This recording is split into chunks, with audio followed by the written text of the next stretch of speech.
Hey everyone, and welcome back with another anime review. This time around, I'm going to be reviewing another anime that recently ended for the summer of 2014, and this is Monthly Girls Nozaki-kun, also known as Gekkan Shoujo Nozaki-kun. It's directed by Mitsue Yamazaki and produced by Gekkan Shoujo Nozaki-kun Production Company. Okay, who might that be exactly? Does it say here?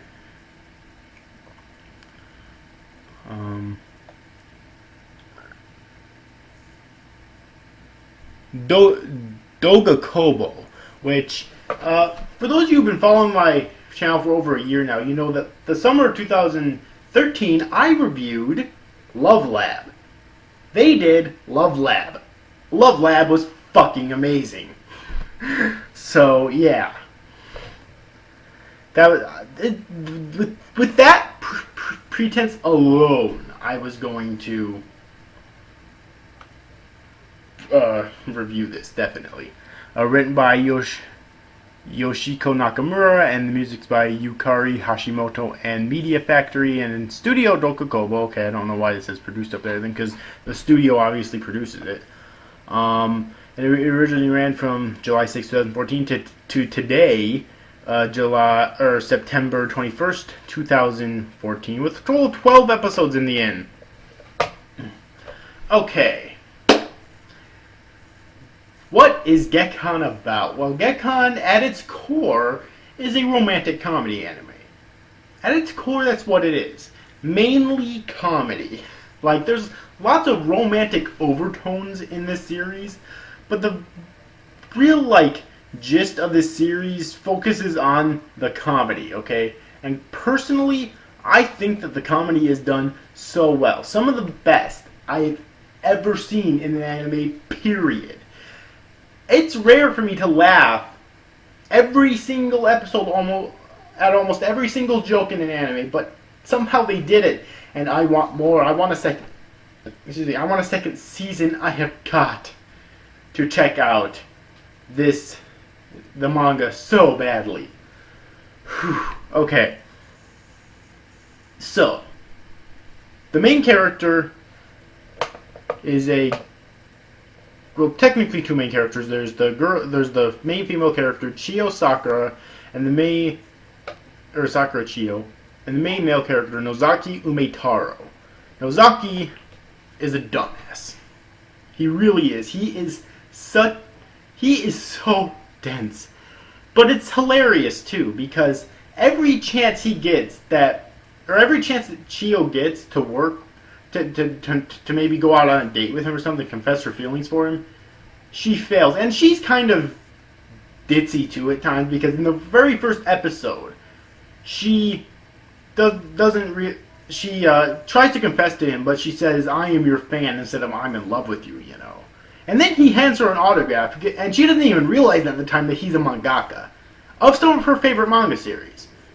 But she doesn't actually realize that at the time, okay? But over the course of the series, she does help him out a lot with his manga and whatnot, so she does spend a lot of time with him, essentially.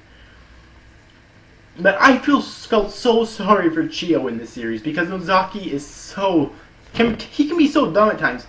Then again, he can also be really sweet at times too, so it's a really weird combination for his character there, okay?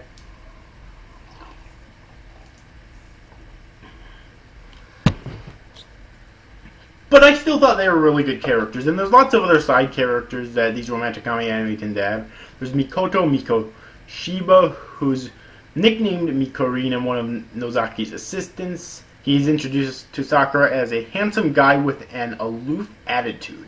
Despite being popular and flirtatious with the girls, he is shy and often hides in embarrassment shortly after making bold statements. Sakura learns that he is the inspiration for Nozaki's heroine character, Mamiko, while Mikoshiba himself does not know that.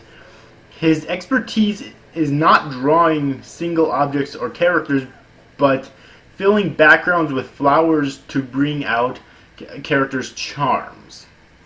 Then there's Yuzuki Seo, who's Sakura's popular classmate and good friend. Seo is often asked to help on various extracurricular activities. Her brash personality often offends others. She's really good looking, but none of the guys even want to have anything to do with her because they're terrified of her. She's my favorite character, okay? I just wish she got more screen time. She's my favorite character in this entire fucking series. I love Seo so fucking much. Seriously. Then there's Yu Kashima, who's Mikoshiba's best friend and classmate. She's a tall girl who has a prince personality and a Bishonen girl, instead, contrary to a Bishonen guy, that makes girls fawn over her. Mikoshiba and Kashima are considered each other's rivals in their first year, although Kashima was clearly better in all aspects. She is dense and often gets wrong ideas regarding Hori, her teacher, who she's in love with, by the way, making her the target for Hori's anger, but she often comically desires his attention. Like I said, she's in love with him.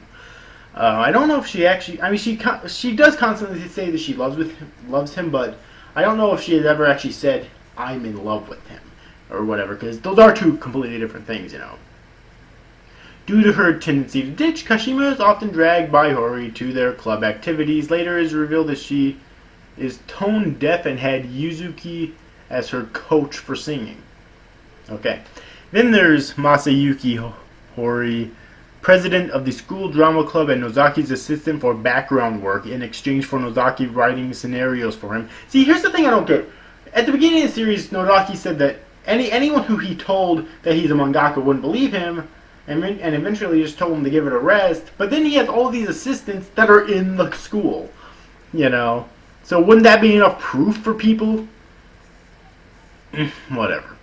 Then there's Hirotaka Wakamatsu. Wakamatsu is Nozaki's junior from their basketball team in middle school. He joins Nozaki's staff to do screen tones. He has a bad experience. Has a bad experience with his basketball team and had Seo participate due to stress caused by Seo's behavior at the club. He suffers from insomnia. However, when he hears Lorelei singing, he immediately falls asleep, which makes him fall in love with her despite being unaware of who Lorelei actually is. It's Seo, by the way.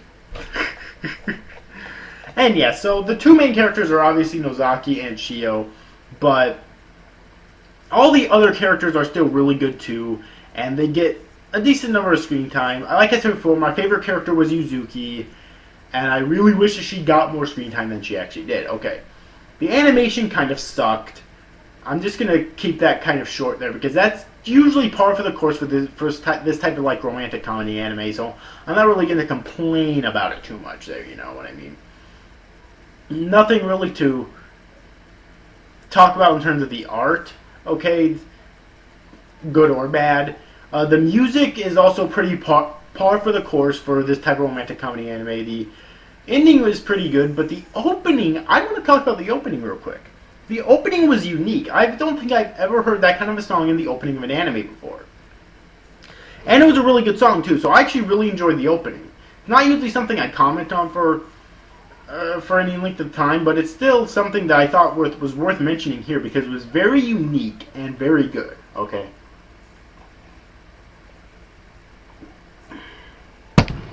Anyways, overall, I definitely recommend the series. Like I believe I said earlier in this review, this is now one of my favorite romantic comedy anime ever, okay? It really is. This series did so much right. It was so funny. And yes, there was definitely romance overtones throughout, and they were done very well, and that ending was actually very heartwarming. The final scene of the final episode was actually very heartwarming between Shio and Nozaki. Okay? And I need a season 2. So far I don't think one's been confirmed yet though, unfortunately, so I have got to go read the fucking manga. Because I need more Nozaki-kun. More. Hold on a second. Yeah. I need more Nozaki-kun. I really do. So anyways, Definitely recommend it. So anyways, overall, hope you enjoyed this review, guys. These guys, thank you for watching. Bye-bye.